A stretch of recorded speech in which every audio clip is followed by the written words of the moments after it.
Assalamualaikum warahmatullahi wabarakatuh. Perkenalkan, nama saya Negiza Aziza Zahra dengan ujung NPM 149. Di sini saya akan menjelaskan pelaporan kepemilikan antar perusahaan. Pada slide pertama yaitu ada akuntansi untuk investasi saham biasa. Pada slide ini menjelaskan bahwa investasi saham biasa terjadi saat satu perusahaan memiliki saham perusahaan lain. Cara pencatatannya tidak selalu sama, tetapi bergantung pada seberapa besar kepemilikan dan seberapa kuat pengaruh perusahaan tersebut terhadap kebijakan keuangan dan operasional pihak yang diinvestasikan. Semakin besar pengaruhnya, semakin berbeda dan lebih kompleks metode akuntansi yang digunakan. Next, pada slide kedua ada dasar penentuan metode akuntansi. Nah, metode akuntansi didasarkan pada persentase kepemilikan saham biasa. Kalau kepemilikan masih di bawah 20%, biasanya dianggap tidak memiliki pengaruh signifikan sehingga digunakan metode biaya. Kalau kepemilikan berada di kisaran 20% sampai 50%, investor dianggap punya pengaruh signifikan dan menggunakan metode ekuitas. Sedangkan, jika kepemilikan sudah lebih dari 50%, berarti sudah memiliki pengendalian, sehingga laporan keuangan harus disusun secara konsolidasi. Jadi, semakin besar persentase kepemilikan, semakin besar juga tingkat kontrol dan perlakuan akuntansinya. Next slide yaitu ada metode biaya. Metode ini dipakai ketika investor tidak memiliki pengaruh signifikan, biasanya karena kepemilikan sahamnya kurang dari 20%. Karakteristiknya cukup sederhana. Investasi dicatat sebesar harga perolehan dan nilainya tidak berubah, kecuali kalau dijual atau mengalami penurunan nilai. Pendapatan baru diakui saat dividen diumumkan, jadi benar-benar berbasis realisasi. Nah, pada contohnya pencatatan dividen, pada PT ABC memiliki 20% saham PT XYZ sebesar 100 juta rupiah. Walau PT XYZ memperoleh laba 60 juta rupiah, PT ABC tidak langsung mengakui bagian labanya.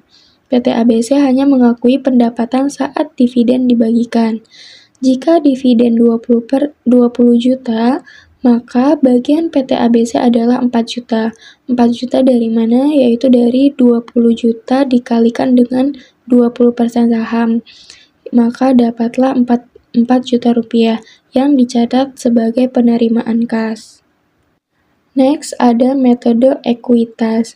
Metode ekuitas yang digunakan saat investor memiliki pengaruh signifikan, biasanya kepemilikan 20-50%, sesuai PSAK nomor 15. Investasi awal dicatat sebesar biaya perolehan lalu disesuaikan setiap periode berdasarkan bagian laba atau rugi invest. Dividen tidak diakui sebagai pendapatan karena laba sudah diakui sebelumnya. Nah, pada contoh pengakuan labanya yaitu jika PT ABC memiliki 20% saham PT XYZ dan PT XYZ laba 60 juta rupiah, maka PT ABC mengakui 12 juta rupiah sebagai pendapatan sekaligus penambah nilai investasinya. Next slide ada contoh pengakuan dividen. Jika PT XYZ membagikan dividen sebesar 20 juta rupiah dan kepemilikan PT ABC sebesar 20%, maka bagian yang diterima adalah 4 juta rupiah. Penerimaan ini dicatat sebagai kas dan mengurangi nilai investasi, bukan sebagai pendapatan. Alasannya, karena bagian laba sudah diakui sebelumnya saat perusahaan memperoleh keuntungan, jadi tidak boleh dihitung dua kali. Nah, selanjutnya ada perbandingan metode biaya dan metode ekuitas.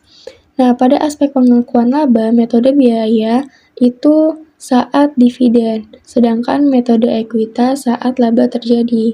Pada aspek nilai investasi, metode biaya itu tetap dan sedangkan metode ekuitas berubah sesuai laba atau ruginya. Pada aspek dividen, metode biaya itu pada pendapatan, sedangkan metode ekuitas mengurangi investasi.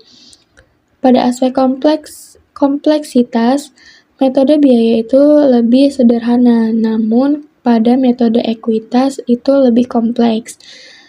Pada aspek cerminkan kinerja, metode biaya ini kurang akurat, sedangkan metode ekuitas lebih akurat. Pada slide terakhir, yaitu ada kesimpulan. Sebagai kesimpulan, pelaporan investasi antar perusahaan bergantung pada seberapa besar kepemilikan dan pengaruh investor. Jika tidak ada pengaruh signifikan, digunakan metode biaya yang mengakui pendapatan saat dividen diterima. Jika ada pengaruh signifikan sesuai PSAK nomor 15, digunakan metode ekuitas yang mengakui bagian laba atau rugi sejak diperoleh. Sedangkan, jika sudah terjadi pengendalian, laporan keuangan harus disusun secara konsolidasi. Intinya, metode yang dipilih harus benar-benar mencerminkan hubungan ekonomi yang sebenar-benarnya agar informasi yang dihasilkan tetap relevan dan dapat dipercaya. Sekian presentasi dari saya. Terima kasih. Wassalamualaikum warahmatullahi wabarakatuh.